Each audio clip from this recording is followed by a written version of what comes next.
Difficile de ne pas associer Brigitte Bardot à Saint-Tropez et à la Madrague, la petite maison de la baie des Canubiers dont elle a hérité de sa maman. Ce bout de paradis niché dans le sud de la France n'est plus vraiment celui qu'elle a connu lors de son installation. Au fil des ans, Brigitte Bardot subit de plus en plus les comportements de plus en plus intrusifs des vacanciers et des fans curieux et excités à l'idée d'approcher au plus près leur idole.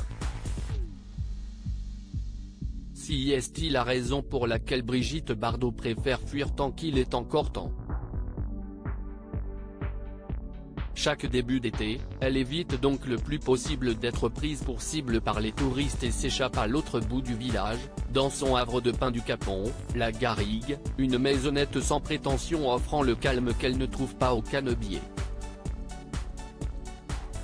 Ces allers-retours, Brigitte Bardot les fait, non pas seule mais très bien accompagnée. En plus de ses fidèles animaux, elle peut compter sur la présence de Bernard Dormal, son compagnon et mari depuis 30 ans, qui l'a rejoint au volant d'une Suzuki Jimmy gris métallisé tel un chevalier servant comme l'indique le journal du dimanche dans son édition du 30 octobre 2022.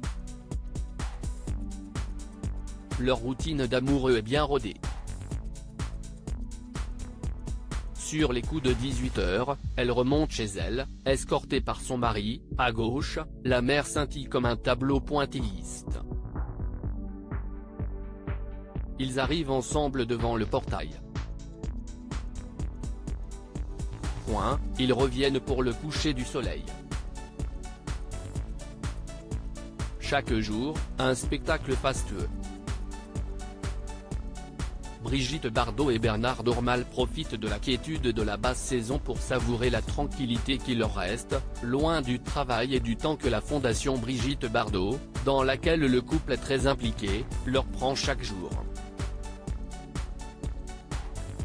L'ex-vedette de cinéma mettra toute son énergie, et ce jusqu'à la fin, dans la protection des animaux qui, comme elle le dit si bien, ont une pureté que l'homme a définitivement perdue.